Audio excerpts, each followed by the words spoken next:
Bonsoir. Dans cette vidéo, on va voir ce que c'est qu'architecture en couche et ce qu'on appelle aussi un tiers et c'est quoi le modèle MVC. Alors, comme vous savez, on peut développer une application de plusieurs façons. Donc, on peut écrire le code de plusieurs façons possibles. Et tous les codes qu'on va écrire, ils vont bien sûr répondre aux besoins fonctionnels qu'on s'est fixés au départ.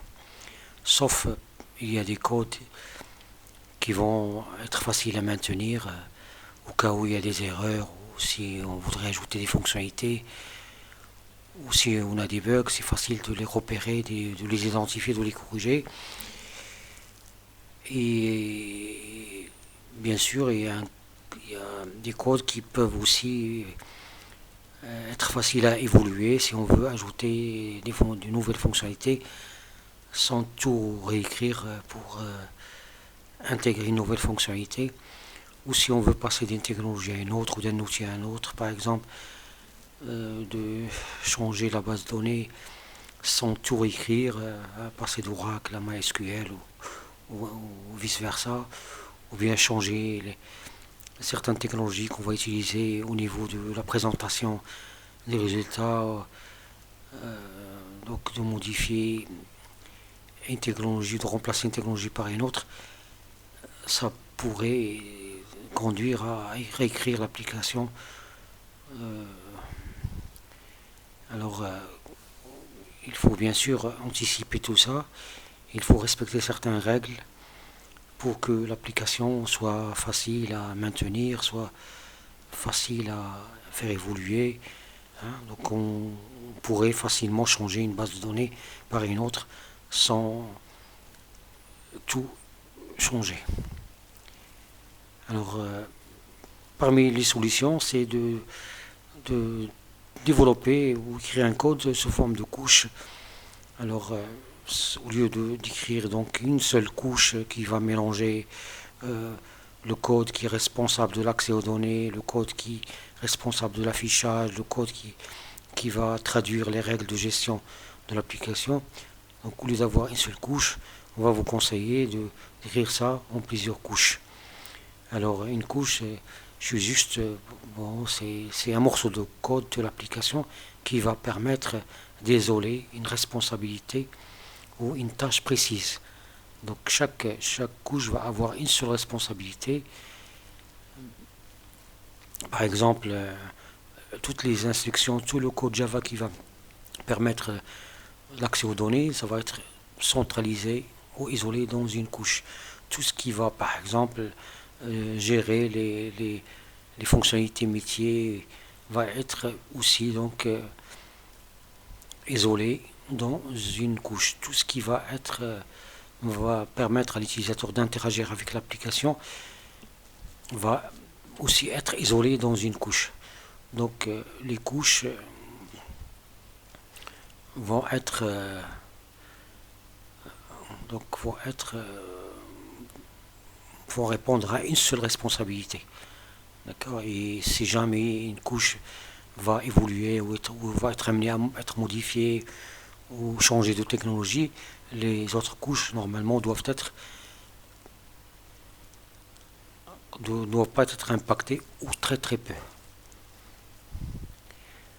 Donc voilà, une application développée en couche, ça veut dire donc, on va développer donc le code selon des morceaux de code et chaque morceau de code va isoler une seule responsabilité. Voilà donc une architecture classique. Donc on a une couche de présentation, une couche de service, une couche d'accès aux données.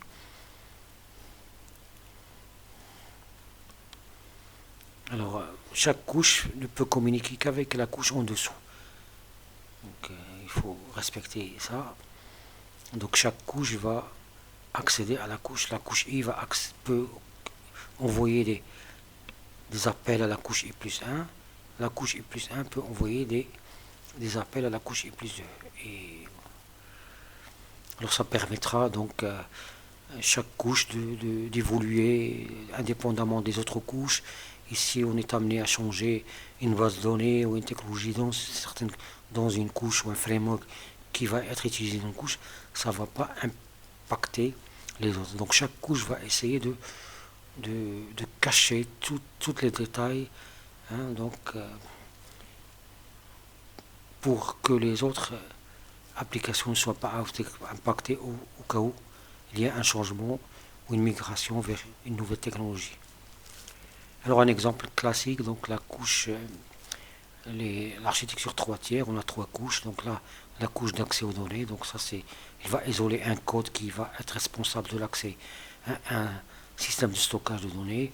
La couche métier, c'est un code qui va traduire les règles de gestion métier. Il va répondre, il va traduire le fonctionnel. Et une couche de présentation, c'est elle qui va permettre à l'utilisateur d'interagir avec le métier, évidemment. Donc on a 3 couches, comme j'ai dit, on a la couche d'accès aux données, la couche métier et la couche présentation. La couche DAO, ça va centraliser toutes les méthodes qui vont permettre donc de faire les méthodes crudes, donc la création, la recherche, la mise à jour et la suppression des données dans le système de stockage. Donc généralement, la couche DAO va être implémentée. Donc on va partir d'habitude, on part d'un diagramme de classe.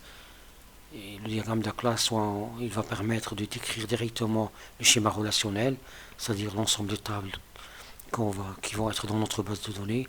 Soit on verra qu'on peut aussi donc traduire le diagramme de classe en Java et annoter certaines classes par des annotations de GPA et qui va générer automatiquement le schéma relationnel. Alors après, donc pour chaque classe, persistance ou entité, donc une classe qui est associée à une table dans la base de données, on va créer donc une interface DAO qui va contenir les méthodes d'ajout, suppression, les méthodes crudes, hein, donc que de signatures. Après, on va implémenter ça implémenter donc l'interface en utilisant un système de stockage. Voilà un exemple. Donc, supposons qu'on a une classe produit, donc c'est une entité. Donc, ça veut dire qu'on a une table produit dans la base de données. On va créer l'interface. L'interface va contenir les signatures des méthodes habituelles. Donc, ajouter un produit, supprimer un produit, chercher des produits, etc. Et on va avoir une classe qui va permettre d'implémenter cette interface-là. Et là, c'est là qu'on va se connecter à la base de données, et envoyer des requêtes et les traiter. Ça va changer, bien sûr, si on utilise MySQL ou si on utilise Oracle ou si on utilise juste un fichier plat ou l'XML. Donc l'implémentation, on peut avoir plusieurs implémentations, mais l'interface ne doit pas changer. La couche métier, c'est donc il va centraliser toutes les méthodes métiers dans l'entreprise. Le côté fonctionnel, il va communiquer avec la couche DAO et il ne va jamais avoir une idée sur comment les données sont stockées, comment ils sont traités. Donc il va communiquer avec la couche DAO via les interfaces Java. La couche métier donc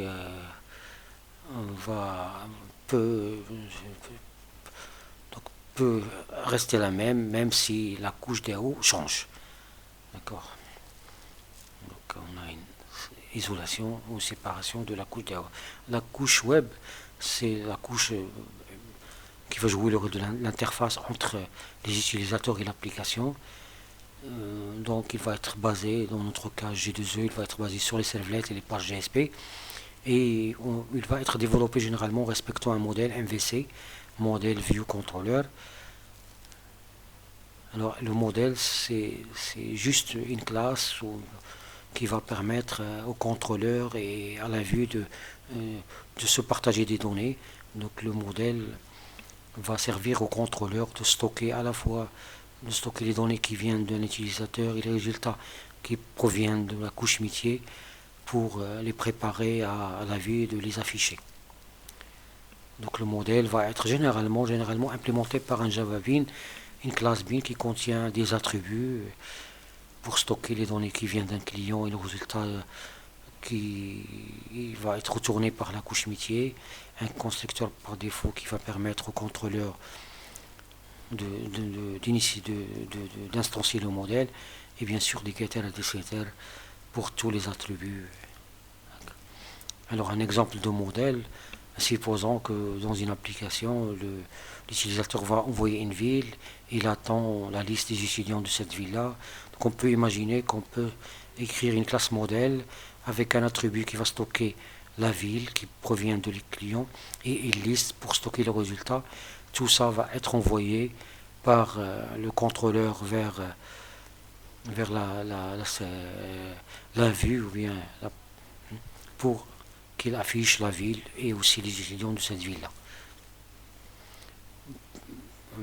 Parfois, on n'a pas besoin de créer la classe modèle, on peut utiliser soit la requête, soit la session pour que le contrôleur et la vue communiquent entre eux. Donc le contrôleur va utiliser la session pour stocker la ville et stocker les étudiants, la liste d'étudiants, avant de faire une redirection vers la page GSP qui va être capable de récupérer tout ce qui est dans la session de la requête pour l'affichage. La vue, comme j'ai dit, ça va être une page GSP et il va avoir la charge de rendre un rendu HTML qui va permettre à un utilisateur de faire des actions classiques sur une page web. Le rôle de contrôleur, c'est une pièce maîtresse dans l'architecture ou bien le modèle MVC. Donc il va avoir à la charge de recevoir la requête, d'intercepter la requête, de récupérer les données de cette requête-là, d'instancier, récupérer le modèle, de mettre les données dans le modèle, de récupérer d'appeler le métier pour faire le traitement, attendre le résultat. Une fois qu'il a le résultat, il va stocker ça dans le modèle. Il va faire une redirection vers la page GSP qui va afficher, donc se mettre à jour. Alors on parle de MVC1 et MVC2. Alors MVC1, quand on a plusieurs contrôleurs dans notre application qui vont intercepter les requêtes, les différentes requêtes que proviennent des utilisateurs. Et on parle de MVC2. Généralement, ça c'est ce qu'on va retenir plus tard. Quand on a un seul contrôleur, c'est une seule servlet dans toute l'application et c'est elle qui va intercepter donc toutes les requêtes provenant des utilisateurs. Donc toutes les requêtes passent par ce contrôleur-là. On l'appelle souvent le contrôleur frontal. Alors comment on va matérialiser ou structurer notre projet sous forme de couche? Alors, on va créer un projet web dynamique et on va donc consacrer un package par couche. Donc une couche, ça va être un package. Donc, alors voilà, donc si vous avez des questions, vous pouvez me les envoyer. Et d'ici là, je vous souhaite bon courage et à bientôt.